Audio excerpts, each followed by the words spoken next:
Blood under Roman's fingernails smelled like copper and cheap cigars, a stark contrast to the panicked voice bleeding through his phone speaker. "Please come home now," Maria, his oldest maid, whispered. "She'll destroy her." Not a threat of bullets or fire, a promise of something worse.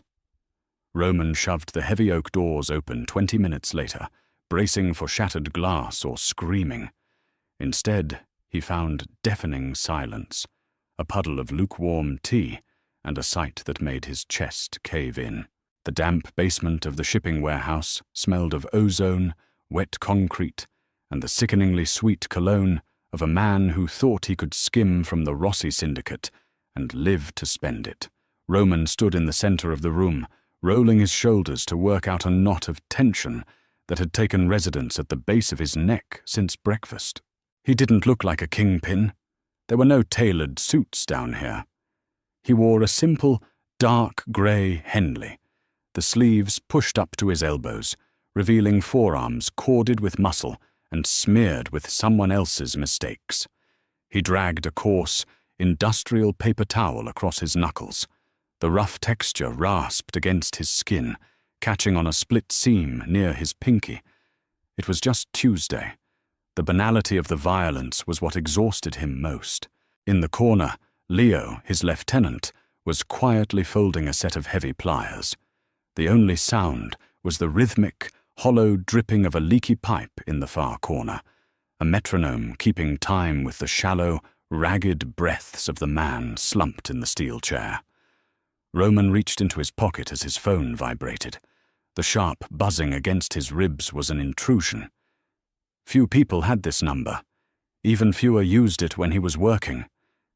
He pulled it out, staring at the cracked screen. Maria, his housekeeper.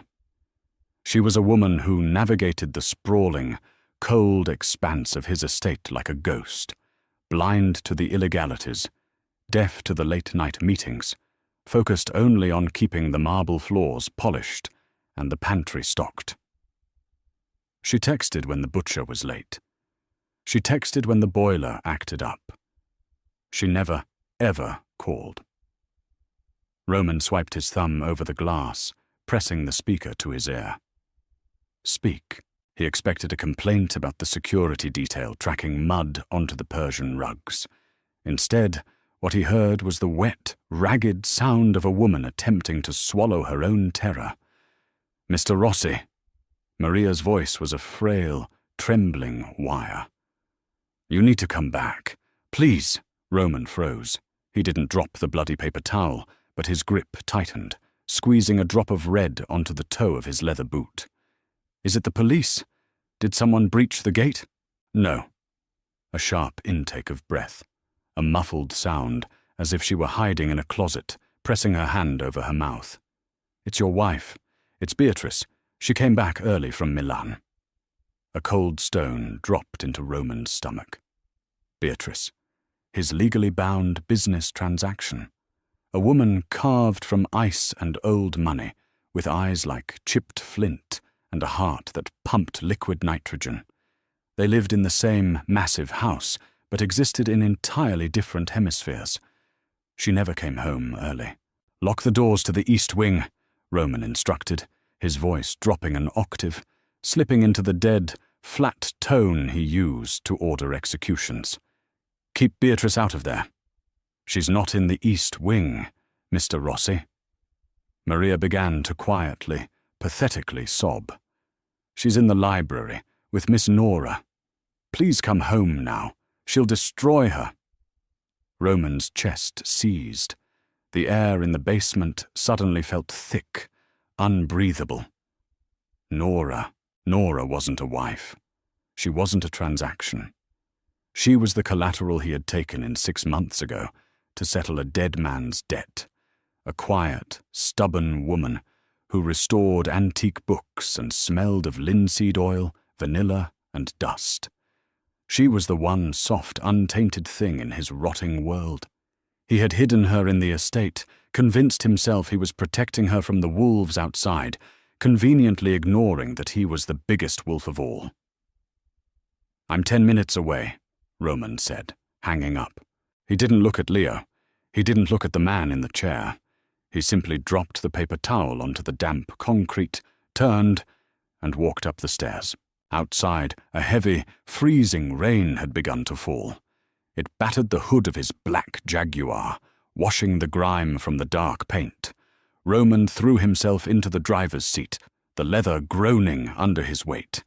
The engine roared to life with a guttural snarl, and he tore out of the gravel lot, the tires spinning and spitting wet stones into the dark. The drive was a blur of smeared street lights and rhythmic, thumping windshield wipers. Roman's mind raced, a chaotic tangle of contradictions. He was a man who ordered men to be buried in foundations without blinking, yet his hands, still stained with rust-colored blood, were shaking against the steering wheel. She'll destroy her. Maria's words echoed in his skull. What did that mean? Beatrice wasn't physical. She didn't carry weapons. She found blood vulgar. Beatrice's violence was surgical, psychological. She dismantled people. She found the loose thread in a person's psyche and pulled it until there was nothing left but a pile of yarn on the floor. He pushed the accelerator closer to the floorboard, the Jaguar surging forward on the slick asphalt. He thought of Nora, the way she tucked her hair behind her ear when she read, the way she refused to look at his guards, the way she had slowly, incrementally, allowed him to sit in the same room with her during the quiet evenings. He had built a delicate glass house of an illusion, that he was a misunderstood protector, that she could learn to see past his sins. Beatrice carried a hammer, and she was standing in his glass house. The heavy iron gates of the estate parted just fast enough for Roman to slip the Jaguar through without tearing the metal off its hinges. He didn't bother parking in the garage. He slammed the brakes, letting the car skid to a halt on the wet gravel circle before the main entrance. He left the engine running, the driver's side door hanging wide open to the driving rain. He took the front steps 2 at a time, his boots heavy and wet. He shoved the massive double oak doors inward. They hit the stops with a dull, booming thud that echoed through the cavernous foyer. He expected chaos. He expected the sound of breaking porcelain, or Maria screaming, or Nora crying. He found silence. The foyer smelled of lemon polish and the lingering sharp scent of ozone from the storm outside. The massive chandelier cast a cold, fractured light across the black and white marble floor. "Maria!" Roman barked. The sound of his own voice felt violently loud, deeply out of place. From the shadow of the main staircase, a small figure emerged. Maria. She was clutching a rosary so tightly her knuckles were white, her dark uniform rumpled. She looked at Roman, her eyes wide, terrified, and darting toward the heavy mahogany doors of the library down the west hall. She didn't speak. She just pointed. Roman drew a breath. It tasted like ash. He walked down the corridor, his wet boots squeaking softly, agonizingly, against the polished wood. Every step felt heavier than the last. He didn't reach for the gun, holstered at the small of his back. A gun was useless here. He reached the library doors. One was slightly ajar. Roman pushed it open with the flat of his palm. The library was a sprawling room of dark oak, floor-to-ceiling shelves, and heavy velvet drapes that had been pulled shut against the storm. A fire cracked lazily in the massive stone hearth, casting long, dancing shadows across the Persian rug. The air was thick with the smell of bergamot tea, old paper, and the distinct, acrid smoke of a Gauloise's cigarette. In the center of the room, seated at the low, antique mahogany table, was Beatrice. She wore a tailored emerald green silk blouse, not a wrinkle on it. Her blonde hair was pulled back into a severe, perfect chignon. Her posture was impeccable, spine straight, one leg crossed over the other. In one hand, she held a delicate bone china teacup. In the other, a thin cigarette. the ash growing dangerously long. Across from her sat Nora. Nora was wearing an oversized cable-knit grey sweater Roman had given her when the winter draft started. She was slumped forward, her shoulders pulled up toward her ears, perfectly still. "Ah," Beatrice said. She didn't turn her head. She merely took a slow sip of her tea, the clink of the cup against the saucer ringing out like a gunshot in the quiet room. "The master of the house returns. You're tracking mud onto the rug, Roman." Roman stepped fully into the room, his eyes locked on Nora. "Nora," he breathed. Nora didn't move. She didn't turn around. She was staring down at the table. Roman's eyes tracked to the mahogany surface. It wasn't empty. Spread out between the two women was an autopsy of Roman's life. It wasn't weapons or drugs, it was paper. Neat, organized stacks of paper. Bank ledgers, title deeds, blackmail photographs, and sitting directly in front of Nora, illuminated by the warm, mocking glow of the fire, was a thick manila folder. Roman's stomach plummeted. It was the file from his private safe. The safe, hidden behind the wall panel in his study. The safe only he and Beatrice knew the combination to. "I was just telling our guest a story," Beatrice murmured, taking a slow drag from her cigarette. She exhaled a plume of blue smoke that drifted lazily toward the ceiling. A fascinating little fairy tale about a knight in shining armor who rescues a poor, indebted girl. It's a lovely narrative, Roman. Truly. It belongs in one of her little restored books. Roman felt the blood drain from his face. "Beatrice, stop." His voice was a raspy command that held absolutely no power. "But I felt the story lacked context," Beatrice continued, her tone smooth, conversational, utterly devoid of malice. That was the terror of her. She wasn't angry. She was bored and precise. Context is so important, don't you think? For instance, the context of her brother's tragic gambling debt. "Shut your mouth," Roman said, taking a step forward, his hands balling into fists. Beatrice smiled, a thin, bloodless stretching of her lips. She tapped her cigarette against a crystal ashtray. "I was just explaining to Nora that her brother, Thomas, didn't actually owe the rival syndicate money. He owed you money, Roman. And he didn't die in a convenient, tragic hit-and-run on the coastal highway." Beatrice leaned forward, her voice dropping to a sympathetic whisper that made Roman sick to his stomach. "He was suffocated in the back of a panel van by a man named Leo, under direct orders from the man currently ruining my Persian rug." Roman stopped breathing. The silence in the room stretched until it felt like a physical weight pressing against his eardrums. Nora finally moved. She didn't gasp. She didn't cry out. Slowly, mechanically, she raised her head and turned to look at Roman. Roman braced himself for tears. He braced himself for her to scream, to throw the hot tea in his face, to rush at him with her fists. He could handle anger. Anger meant there was still fire. Anger meant she was fighting him, but there was no fire in Nora's eyes. They were completely, utterly dead, hollowed out, stripped of the warmth, the quiet defiance, the gentle grace that had drawn him to her. She looked at him, not as a monster to be feared, but as something grotesque, something pathetic, something that belonged under a shoe. In that single, agonizing look, Roman realized exactly what Maria had meant. Beatrice hadn't touched a single hair on Nora's head. She hadn't bruised her skin or broken her bones. She had done something infinitely worse. She had taken a scalpel to the false reality Roman had built, cut away the romantic illusion, and forced Nora to look at the rotting meat underneath. She had destroyed the woman Roman loved by introducing her to the man he actually was, The grandfather clock in the corner of the library ticked. Tick, tick, tick. The sound seemed to sync with the hammering pulse at the base of Roman's throat.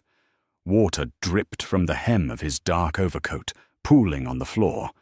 He stood paralyzed.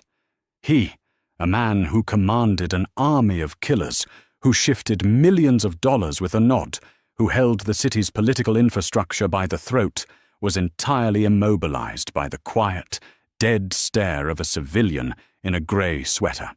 "Nora," Roman said. The word scraped out of his throat, raw and pathetic. He hated how it sounded. He sounded like a beggar. Nora's gaze flicked down to his hands. Roman instinctively pulled them back, but it was too late. He had forgotten to wash.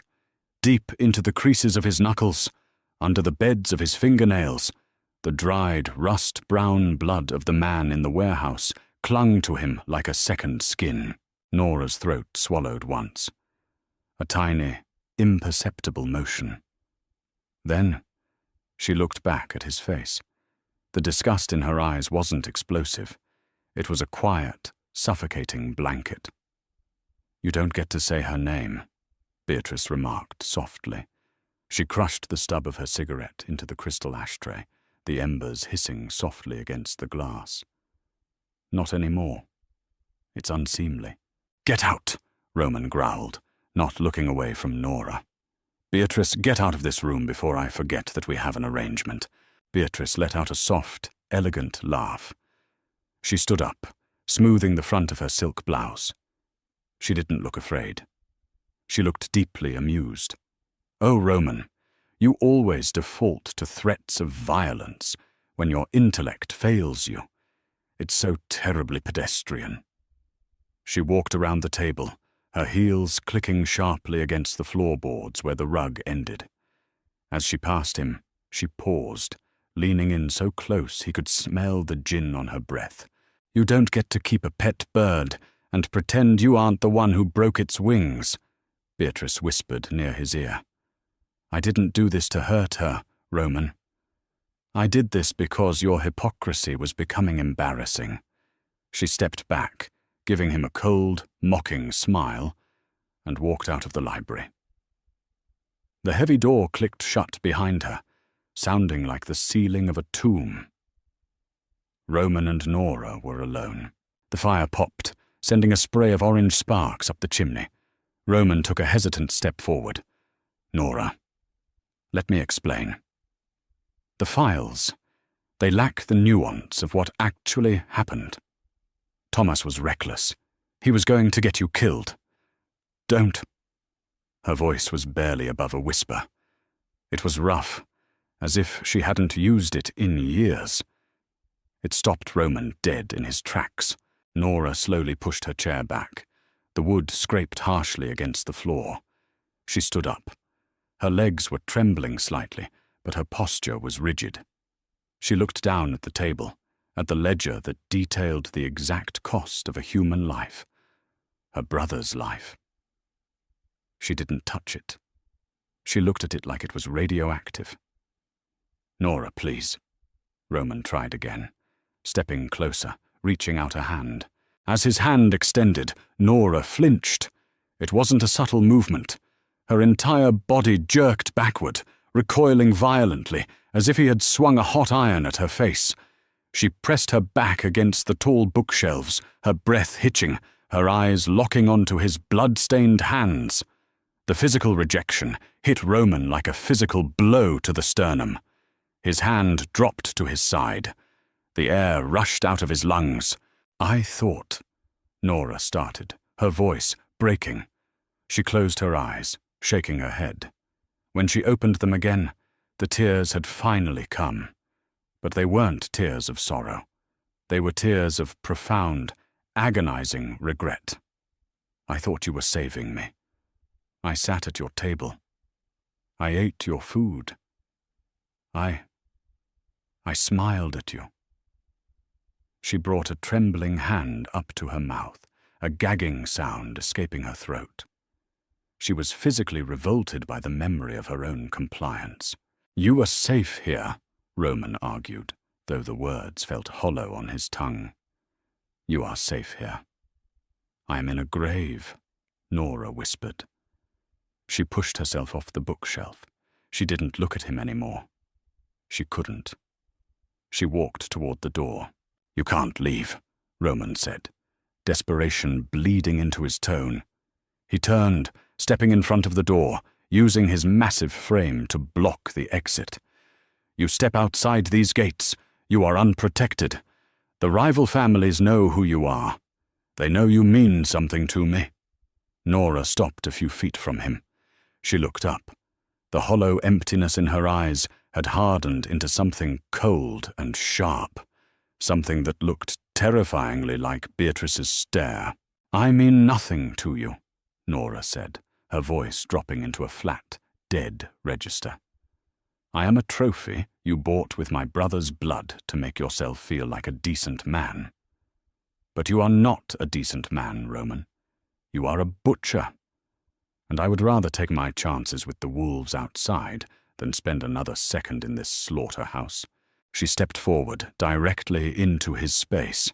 She was a foot shorter than him, 100 pounds lighter, completely unarmed. Yet Roman felt entirely overpowered. "Move," she commanded softly. Roman's jaw tightened.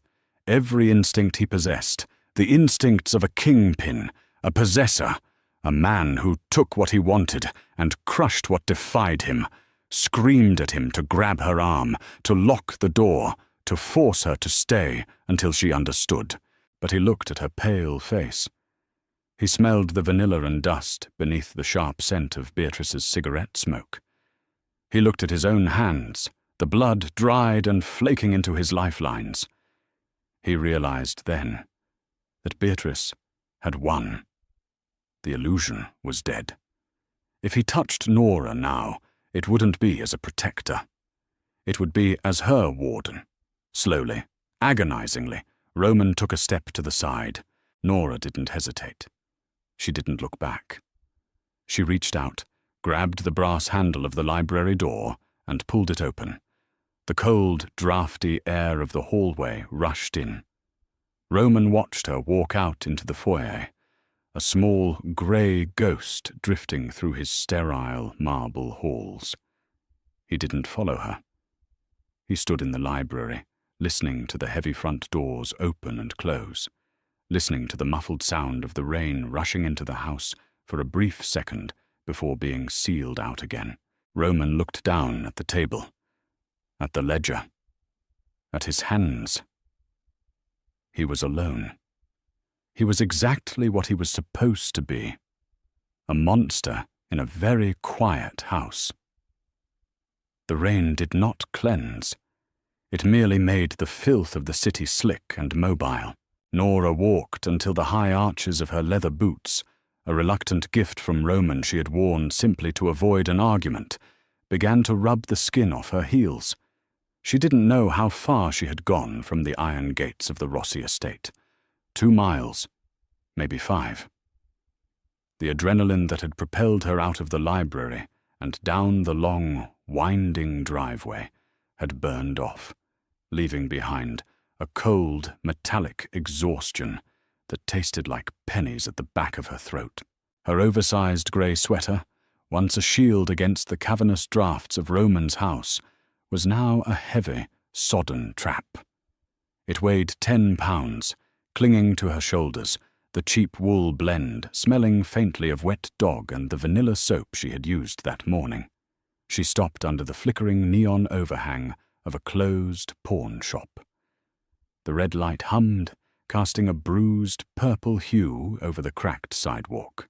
Nora leaned against the damp brick wall, her chest heaving. She wrapped her arms around her stomach, waiting for the tears to return. They didn't. The emotional shock had bypassed sorrow and landed squarely in a profound, hollow nausea. Thomas was dead. Not a car accident. Not a tragic spin-out on the slick coastal blacktop as the police report had stated.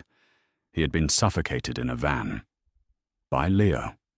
Leo, who always tipped his hat to her when she passed him in the halls. Leo, who had carefully carried a box of fragile, first-edition poetry books up to her room just last week. And Roman, who sat across from her in the evenings, nursing a scotch, asking her quiet questions about the binding techniques of the 19th century. Roman, who had looked at her with eyes that she had stupidly, pathetically mistaken for loneliness. They weren't lonely, they were dead. The eyes of a butcher assessing the meat. A rusted sedan drove past, its tires hitting a pothole and spraying a fan of oily water onto Nora's shins. She didn't even flinch. The physical discomfort was a welcome distraction from the agonizing montage playing behind her eyes. Every time she had thanked him, every time she had smiled, every time she had felt a treasonous flush of warmth when he looked at her. She had been polishing the ego of her brother's executioner. She pushed off the brick wall. Standing still meant freezing, and freezing meant someone would eventually call the police. The police belonged to Roman. Half the precincts in the city operated on his payroll, quietly filing away complaints and losing evidence bags. If she ended up in a squad car, she would be back in the library before sunrise. She needed a place that didn't ask questions. She needed a place that existed in the cracks of the city's facade. 4 blocks later, the neon sign of a 24-hour diner cut through the sheets of rain. The Silver Spoon. The S and the P were burnt out. Nora pushed through the heavy glass door. A bell jingled, a weak, tinny sound. The air inside hit her like a physical wall, thick with the smell of scorched coffee, heavy fry grease, and floor bleach. The diner was nearly empty. A truck driver snored softly in a corner booth, his face pressed against a crumpled napkin. An elderly woman sat at the counter, staring vacantly at a piece of cherry pie. Nora walked toward the back, her boots squeaking embarrassingly loud on the black and white checkered linoleum. She slid into a vinyl booth. The dark green material was slashed in the center, patched with silver duct tape that caught the harsh, buzzing fluorescent light overhead. A waitress approached. She looked 50, but was probably 35, with tired eyes and a name tag that read Brenda pinned askew on a yellow uniform. She held a coffee pot with a chipped rim. "You look like you tried to swim across the turnpike, honey," Brenda said, her voice a raspy smoker's drawl. She flipped a thick ceramic mug right side up and filled it without asking. The dark liquid steamed, smelling like burnt earth. "I left my wallet at home," Nora said. Her voice cracked. She cleared her throat, hating the fragility in the sound. "I'm sorry. I can't pay for that." Brenda paused, the coffee pot hovering. She looked at Nora's soaked clothes, the bruised circles under her eyes, the complete lack of a purse or phone. Brenda set the pot down and reached into her apron, pulling out a crumpled dollar bill, tossing it onto the table. "On me," Brenda said. "Drink it before you catch pneumonia, and don't drip on the seats." Nora wrapped both hands around the thick ceramic. The heat burned her palms, but she held on, desperate for the sensation. It grounded her. It was real. Unlike the imported tea in fine bone china, this cheap, bitter coffee was honest. She took a sip. It scalded her tongue. She was free. She was broke, freezing, and hunted. But she was free. For the first time in 6 months, nobody was guarding her door. But as the warmth seeped into her fingers, the silence of the diner was shattered by the heavy, synchronized thud of boots hitting the linoleum. The glass door swung shut, the tinny bell jingling frantically. Nora didn't look up immediately, but she felt the shift in the room's air pressure. The truck driver in the corner stopped snoring, shifted his weight, and suddenly, quietly, slid out of his booth and headed for the bathroom. Brenda, who had been wiping down the counter, went perfectly still, her rag pausing over a coffee stain. Nora slowly lifted her eyes over the rim of the mug. 2 men stood by the entrance, shaking the rain from their dark jackets. They weren't cops. Cops had a distinct posture, a bureaucratic heaviness. These men moved with a predatory, loose-limbed arrogance. One of them, a man with a jagged scar cutting through his left eyebrow, scanned the room. His eyes passed over the old woman at the counter, dismissed the empty tables, and locked onto the back booth. On to Nora. He nudged his companion. He smiled. Nora's blood ran cold. The man didn't belong to Roman. She had spent 6 months memorizing the faces of the Rossi syndicate. She knew the guards, the drivers, the collectors. These men were strangers, and in this city, a stranger who smiled at Roman Rossi's collateral was worse than any monster she had left behind. Back in the sprawling estate, the library was perfectly, horribly still. Roman stood exactly where Nora had left him. The heavy oak doors remained shut. The fire in the hearth had burned down to glowing red embers, casting long, bruised shadows across the Persian rug. The ledger, Thomas's death warrant in black ink, sat open on the mahogany table. Roman moved finally, a slow, mechanical rotation of his shoulders. He walked to the table and closed the folder. The slap of the heavy manila paper was deafening. He didn't scream. He didn't smash the antique lamps or hurl his crystal Scotch glass into the fireplace. His rage was not the explosive, theatrical kind. It was a cold, dense mass sinking into his bones, freezing his joints. He walked out of the library, leaving the lights off. The foyer was empty. Maria was gone, likely barricaded in her quarters with her rosary, praying for dawn. Roman bypassed the grand staircase and headed down the narrow hall toward his private study. Attached to it was a small half-bathroom. He pushed the door open, ignoring the light switch, relying on the ambient glow from the street lamps bleeding through the frosted window. He turned on the faucet. The water sputtered, then rushed out in a harsh, cold stream. Roman shoved his hands under the water. The dried, rust-colored blood on his knuckles flaked and dissolved. He pumped liquid soap into his palms, the sharp scent of synthetic pine cutting through the smell of his wet wool coat. He scrubbed. He dug his nails into his own skin, tearing at the cuticles, scraping the pads of his fingers until they were raw and pink. The water swirling down the porcelain drain turned a pale, watery red. "I am in a grave," Nora's voice echoed against the bathroom tiles. He had known this day would come. A man could not build a sanctuary on top of a mass grave and expect the floorboards not to rot. But he had arrogantly believed he could manage the decay. He thought he could keep the stench out of the East Wing. He thought if he spoke softly enough, if he brought her rare books and asked about her day, it would magically rewrite the brutal arithmetic of who he was. He turned the water off. He didn't use a towel. He let his raw, dripping hands hang at his sides. He walked into his study and picked up his desk phone. He dialed a sequence of numbers from memory. It rang twice. "Yeah, boss." Leo's voice was gravelly, backed by the low thrum of a car engine. "Where is she?" Roman asked. His voice was entirely devoid of inflection. It was the voice that ordered graves dug, a brief, heavy pause on the line. Leo knew exactly who she was. "She's heading south on 4th Avenue. Walking, no coat, just hit the industrial district." "Keep a 6-block radius," Roman instructed, staring blankly at the wall. "Do not let her see you. Do not intercept." "Boss, she's freezing. It's pouring out here.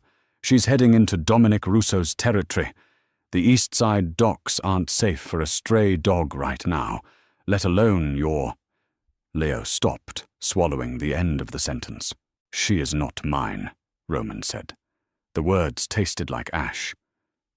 "But she is our responsibility. If one of Russo's men so much as looks at her shadow, you break their legs. But you do not touch her. She needs to walk." "Understood." Roman hung up.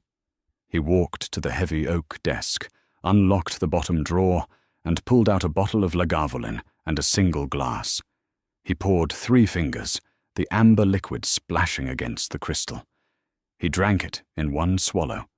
It burned a hot, agonizing trail down his throat, a small, punishing comfort. Footsteps clipped sharply against the hard wood of the hallway. Beatrice appeared in the doorway. She had changed into a silk robe, midnight blue, cinched tightly at her narrow waist. She held a fresh glass of gin, the ice clinking cheerfully. She leaned against the doorframe, observing him with the detached curiosity of a scientist watching an insect struggle in a jar. "You look terrible, Roman," she noted smoothly. "You're dripping on the floorboards again." Roman poured another glass of scotch. He didn't look at her. "I could cut your access to the accounts tonight. I could exile you to the villa in Sicily and ensure you never see the inside of a social club in this city again." Beatrice laughed, a genuine melodic sound that chilled him. She walked into the room, trailing the scent of expensive perfume and alcohol. "You could, but you won't. Because if you send me away, you have to explain why.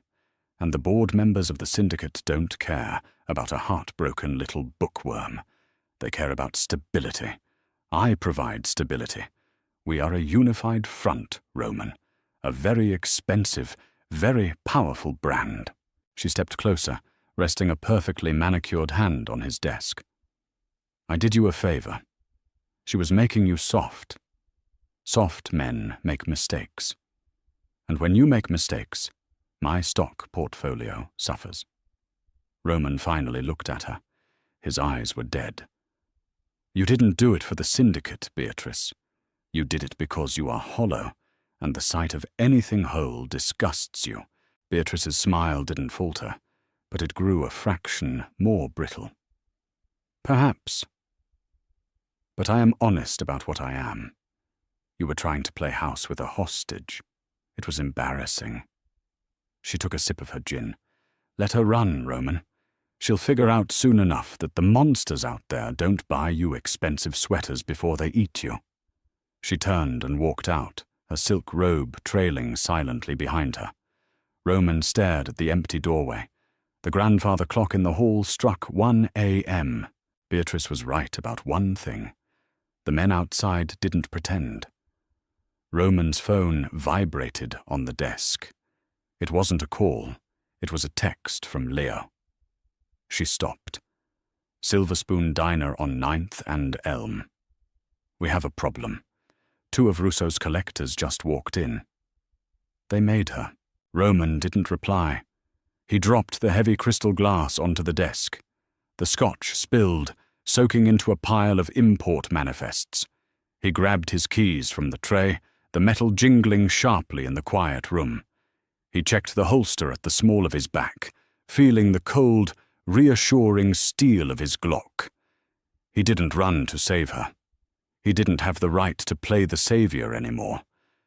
He went because he was a monster, and it was time to clear his territory. The air in the diner turned to lead. Nora didn't move. She kept her hands wrapped tightly around the chipped ceramic mug, staring into the black coffee.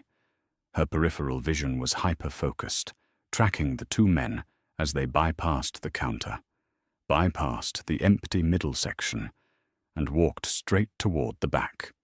Their boots squeaked on the wet linoleum.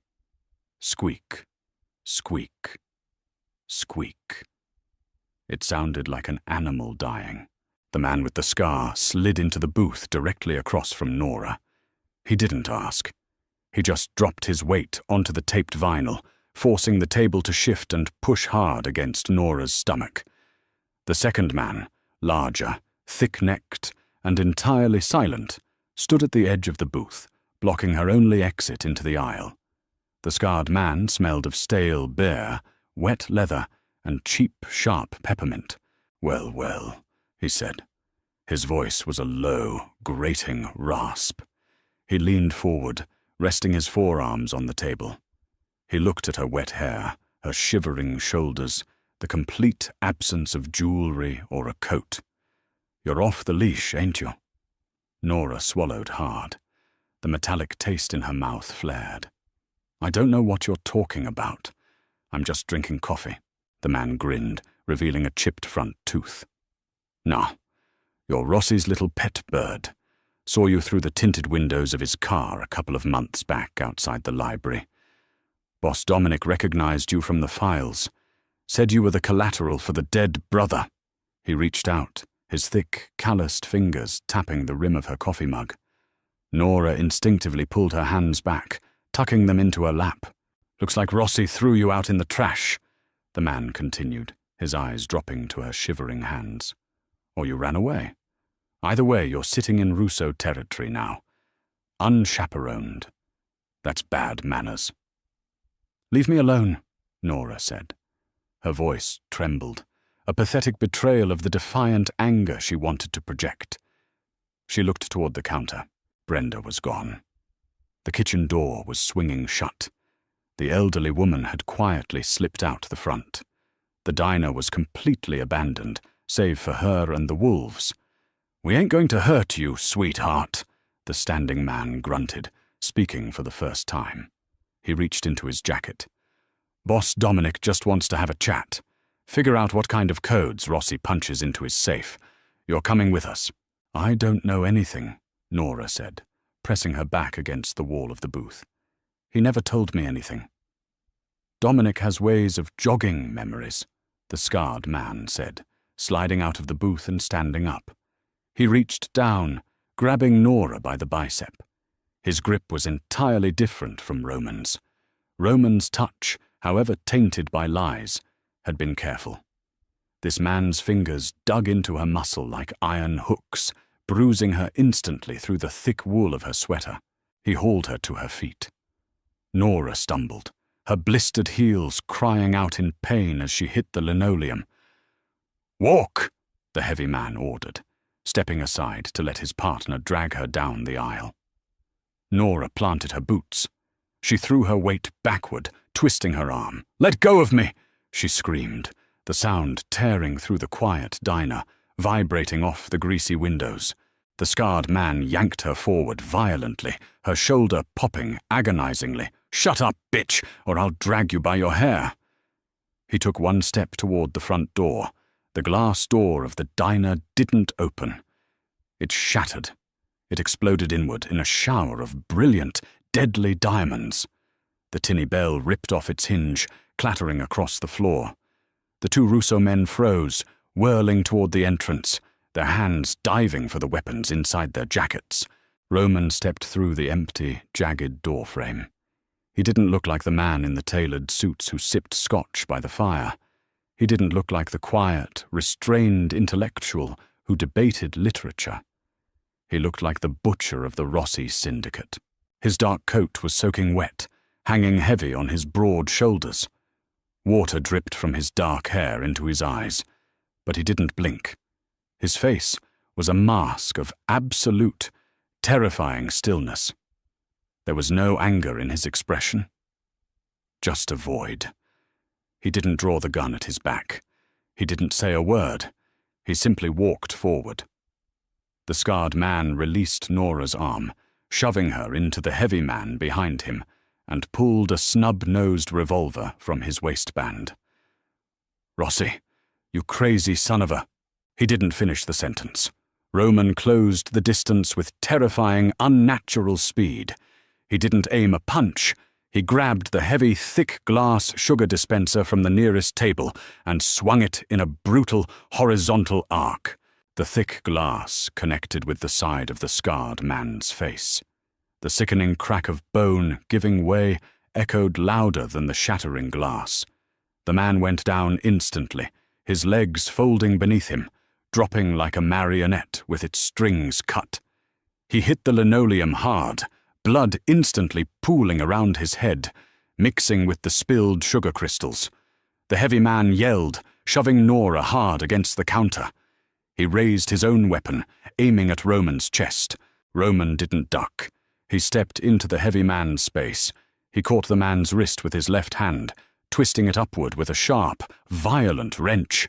The gun fired into the ceiling, blowing a hole through the fluorescent light casing. Sparks rained down, plunging half the diner into shadows. Before the man could recover, Roman drove his right fist into the man's throat. A sickening, wet crunch followed. The man dropped the gun, clutching his neck with both hands, his eyes bulging as he desperately gasped for air that couldn't get past his crushed windpipe. He stumbled backward, knocking over a stool, and collapsed onto the floor, his boots thrashing weakly against the checkered tiles. It was over in less than 10 seconds. The silence that followed was heavy, ringing with the echo of the gunshot and the frantic, gurgling breaths of the man on the floor. The air suddenly smelled of ozone, cordite, and copper. Roman stood in the center of the aisle. His knuckles were bleeding again, the fresh red washing away the pale, scrubbed skin. He was breathing heavily, his chest rising and falling beneath his wet shirt. He slowly turned his head to look at Nora. Nora was pressed flat against the diner counter, her hands gripping the formica edge so hard her knuckles were white. She was trembling so violently her teeth chattered. She looked at the bloody sugar dispenser, the man bleeding out on the floor, and then, slowly, she raised her eyes to Roman. He waited for the relief. He waited for her to run to him, to thank him for saving her from the wolves. But Nora's eyes held no relief. They held sheer, unfiltered terror. She looked at Roman exactly the same way she had looked at the men who had just tried to abduct her. The violence hadn't saved her. It had only proved Beatrice right. He wasn't a knight. He was just the biggest predator in the room, effortlessly brutal, completely desensitized to the slaughter. Roman felt the last, pathetic thread of his illusion snap. He didn't step toward her. He didn't offer his hand. He looked down at the blood on his knuckles, then back at the terrified woman he had broken. "Leo is in the alley out back," Roman said. His voice was rough, completely dead. He didn't try to soften it. "He has a car, he has cash, a clean phone, and a train ticket to Boston. He will not follow you past the station." "Go." Nora stared at him, her chest heaving. She looked at the door, then at the bodies, then at the back exit, swinging gently on its hinges near the kitchen. She didn't say thank you. She didn't say goodbye. She pushed herself off the counter, gave Roman a wide, terrified berth, and ran toward the back door, disappearing into the dark kitchen without looking back. Roman stood alone among the wreckage, the rain blowing in through the shattered front door, washing the blood across the linoleum floor. He watched the pink water swirl around his boots. He had let the bird out of the cage. But he knew, with the cold certainty of a man who dealt in death, that the sky was full of hawks, and he had just painted a target on her back. The alley behind the diner smelled of rotting lettuce, wet cardboard, and the sharp, chemical tang of dumpster runoff. Nora burst through the heavy metal kitchen door, her boots slipping on the grease-coated concrete. She hit the brick wall of the adjacent building, her breath tearing out of her lungs in ragged, burning gasps. A shadow detached itself from the deeper darkness near a stack of wooden pallets. Nora flinched, raising her arms over her head in a pathetic, instinctive crouch. "Hey, it's me." The voice was gravelly, quiet. "Leo." He stepped under the weak, yellow glow of a security light. He wasn't wearing his suit jacket.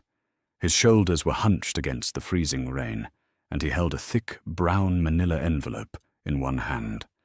The other hand rested casually near his belt, far away from his weapon, a deliberate gesture of non-aggression. Nora stared at him. This was the man who had suffocated her brother. He looked entirely ordinary, a tired man with a receding hairline and a slight limp in his left leg. The banality of him made her stomach heave. She leaned over the wet concrete and threw up exactly nothing, dry heaving until her ribs ached. Leo didn't step closer. He didn't offer a platitude. He just waited. When Nora finally wiped her mouth with the back of her trembling hand, Leo tossed the envelope onto the hood of a rusted sedan parked in the alley. It landed with a heavy, wet slap. "There's 10,000 in unmarked bills in there," Leo said, his voice flat, devoid of emotion. "A burner phone, a new ID, and a sleeper car ticket on the 2:15 a.m. Amtrak to Boston. The train leaves in 40 minutes from Union Station. There's a cab idling at the end of the block. He's paid to take you there." Nora looked at the envelope. It was soaked through on the edges, the paper turning dark brown. "Why?" she croaked. Her throat felt lined with sandpaper. "Why didn't he let them take me?" "Because he's the boss," Leo said simply. "And because you don't belong in the meat grinder." "You put my brother in the meat grinder," Nora shot back, her voice suddenly finding a brittle, desperate edge. Leo looked away. He reached into his pocket, pulling out a crumpled pack of cigarettes.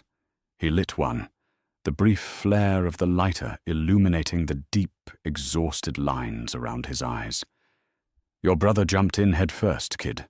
He stole from the accounts. He sold syndicate routes to Dominic Russo. He signed his own warrant. The boss. Roman tried to buy the debt out. He tried to cover it. But the board found out. When the board finds out, you die. That's the math." Leo exhaled a plume of grey smoke into the rain. "Roman took the hit himself to keep Russo from doing it slower. Then he took you in. It was a stupid, soft move.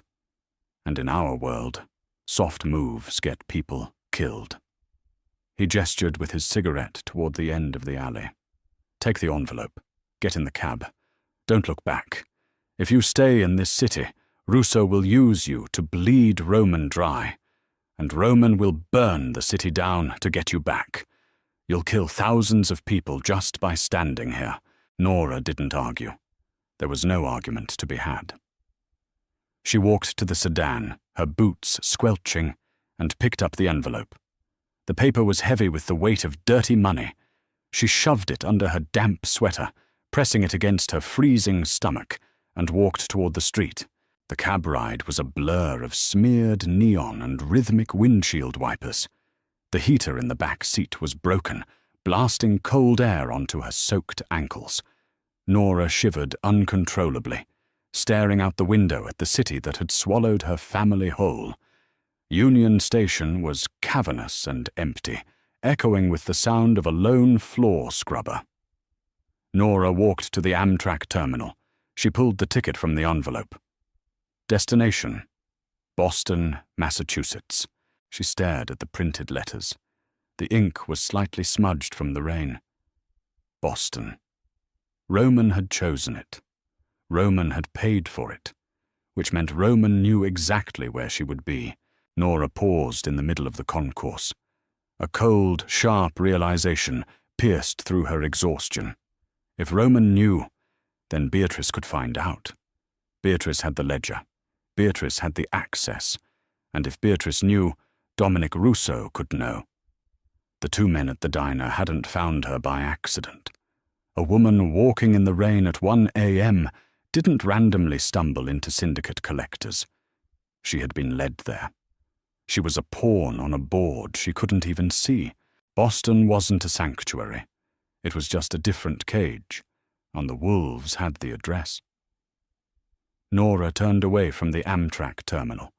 She walked across the station, her blistered feet bleeding freely into her expensive leather boots, heading toward the Greyhound bus terminal. The lights there were harsher, the floors grimmier. A line of exhausted, hollow-eyed people waited near a bay door. She walked up to the plexiglass window. An attendant chewed gum, barely looking up from a magazine. "When is the next bus leaving?" Nora asked. "I don't care where it's going, just the furthest one leaving right now." The attendant tapped a few keys. "Cleveland. Leaves in 5 minutes." "I'll take it," Nora said. She pulled a $100 bill from the thick stack in her sweater and pushed it under the slot. 10 minutes later, Nora was sitting in the back row of a bus, smelling heavily of diesel fumes and stale urine. The engine rumbled beneath her seat, vibrating through her spine. She looked out the tinted, streaked window as the bus pulled out of the terminal, leaving the city skyline behind.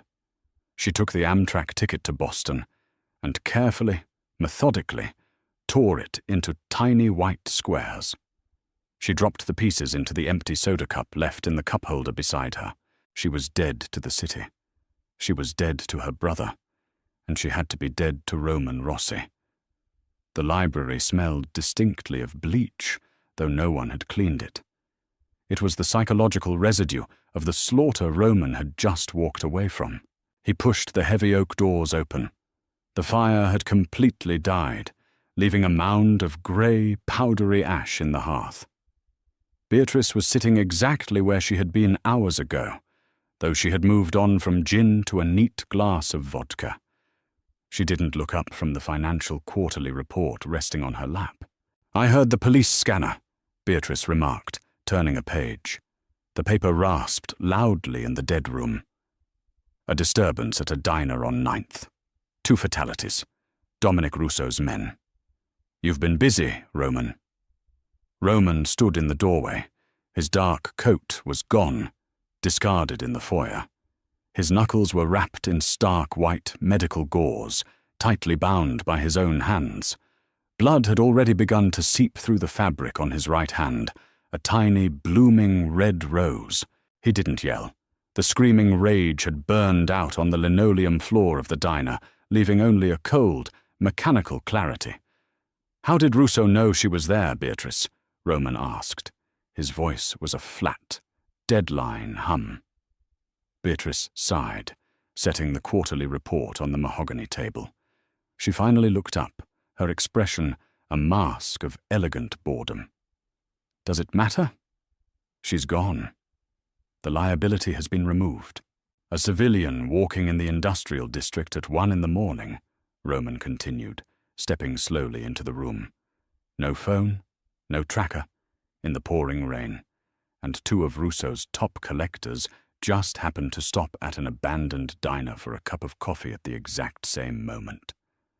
He stopped opposite her, leaning his knuckles against the edge of the table. The pressure sent spikes of agony up his forearms, but he welcomed it. It anchored him. "You called him." Beatrice took a slow sip of her vodka. The ice clinked against her teeth. "I simply made a discreet inquiry regarding a missing asset. Russo's men patrol that area. I assumed they would secure her and hold her for ransom. It would have given us the political leverage to seize the East Side docks we've been negotiating for. A hostage exchange. Business, Roman. You used her as bait to start a war. I used her to correct your oversight," Beatrice snapped, the boredom finally cracking, revealing the sharp, venomous ambition underneath. She stood up, her silk robe rustling. "You were compromised. You were playing at being a tragic hero while the board whispered about your lack of focus. I gave Russo a target. If he took her, he broke the treaty. We wipe him out, take his territory, and you look like a conqueror. If he killed her..." She shrugged, a microscopic, chilling movement of her shoulders. Then the distraction is buried, and we move on. Roman stared at the woman he had married. He saw the cold, brilliant architecture of her mind. She was perfectly suited for this world. She was the monster he pretended not to be. "You didn't factor in that I would kill them," Roman said softly. "You're impulsive when you're emotional," Beatrice sneered. "It's your worst trait." "No," Roman said, straightening up. He looked down at his blood-spotted bandages. "My worst trait was thinking I could keep a clean room in a slaughterhouse. I thought if I kept my hands out of the dirt, I could sit at the table with her." He reached into his pocket and pulled out his phone. He placed it on the mahogany table between them. "What are you doing?" Beatrice asked, her eyes narrowing. "I'm giving you the keys to the kingdom," Roman said. Beatrice blinked, her composure faltering for a fraction of a second. "Excuse me?" "You wanted the board. You wanted the East Side docks. You wanted the war," Roman stated, his tone devoid of any theatricality. It was a simple recitation of facts. "You have it. I just executed 2 of Russo's lieutenants without provocation. The treaty is broken. Dominic will retaliate by morning. The streets are going to run red, Beatrice." He turned and walked toward the door. "Where are you going?" Beatrice's voice pitched up, a sudden sharp edge of genuine alarm cutting through her arrogance. "You can't just walk away. The syndicate needs a wartime boss. You are the muscle." Roman stopped with his hand on the brass doorknob. He looked back over his shoulder. The library was dark, the shadows clinging to the heavy oak shelves, wrapping around Beatrice's pristine, silk-clad figure. "I am the butcher," Roman corrected her softly. "And I have work to do outside the walls. You manage the accounts, Beatrice. You manage the board. Because for the next 6 months, I am going to dismantle Dominic Russo's entire organization, piece by piece. Not for the docks, not for the territory." "Then for what?" she hissed. "So that he never has the resources to look for a girl on a train to Boston," Roman said. He opened the door and walked out. He didn't look back as Beatrice finally dropped her glass, the crystal shattering against the floorboards, the sound sharp and entirely useless. Roman walked down the quiet marble hallway of his estate for the last time. He stripped off his expensive watch and dropped it onto a side table. He didn't belong in palaces. He belonged in the dark, tearing the throats out of the wolves so the one decent thing in his life could keep walking. 8 months later. Cleveland was bitterly cold in February. The wind whipped off Lake Erie, carrying a damp, biting frost that settled deep into the concrete and refused to leave. Nora stood behind the counter of Golden Cleaners, a small, dingy dry-cleaning shop tucked between a pawnbroker and a failing liquor store. The air inside was thick and suffocating, smelling of perchloroethylene, hot steam, and scorched cotton. It was a smell that dug into the pores and ruined appetites. But Nora didn't mind. It smelled like anonymity. She pulled a heavy wool peacoat from the pressing machine, the steam hissing violently as she released the pedal. Her hands were raw, the cuticles cracked from the chemicals, her nails cut brutally short. She wore a faded flannel shirt and dark jeans. The oversized grey cable-knit sweater from the Rossi estate had been thrown into a dumpster at a rest stop in Pennsylvania. She hung the coat on the moving rack and hit the mechanical button. The rack churned, a screeching metallic groan that drowned out the sound of the wind rattling the front windows. She was safe. Her new ID said her name was Claire. She paid rent in cash. She didn't own a phone. She walked a different route to her studio apartment every night. The paranoia was exhausting, a constant, low-level hum at the base of her skull. But it kept her alive. She had scoured the library computers for weeks after arriving. The news from her old city had been brief but bloody. A gangland war had erupted. Dominic Russo's empire had collapsed in a spectacular wave of violence. Buildings burned. Bodies were found in the harbor. And then, abruptly, the violence had stopped. The Rossi syndicate had absorbed the ruins. Roman's name was never mentioned in the papers. He was a ghost in the machine. The bell above the dry cleaner's door jingled. Nora's spine stiffened instinctively. She reached under the counter, her fingers brushing the heavy iron pipe she kept near the register. She forced her face into a blank, retail mask and looked up. It was just an old man, shivering, holding a plastic bag containing a stained suit. Nora exhaled slowly, her heart rate decelerating from a frantic sprint to a heavy thud. She took his ticket, smiled weakly, and handed him his receipt. At 7 p.m., she flipped the sign to closed. She locked the deadbolt, pulled down the metal grate, and stepped out into the freezing night. The streetlights flickered, casting long, distorted shadows across the salt-stained pavement. She began her walk home. The cold cut through her flannel shirt immediately, biting at her collarbones. She kept her head down, her hands shoved deep into her pockets. As she turned the corner onto her street, she froze. Parked across from her dilapidated apartment building was a black Lincoln Town car. It wasn't the kind of car that belonged in this neighborhood. It was immaculate, the paint gleaming like wet obsidian under the sodium lights. The engine was running, a low, powerful purr that vibrated through the freezing air. The windows were heavily tinted. Nora's breath hitched in her throat. The iron pipe was miles away. She was in the open. Her first instinct was to run, to turn around, head back to the bus station, and disappear to another city. But her blistered feet felt bolted to the concrete. The driver's side door opened. A man stepped out. He wore a heavy, dark overcoat. He was broad-shouldered, moving with a terrifying, loose-limbed grace. Nora took a step backward, her pulse roaring in her ears. The man didn't cross the street.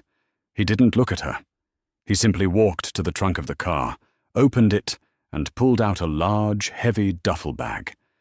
He dropped the bag onto the snowy sidewalk.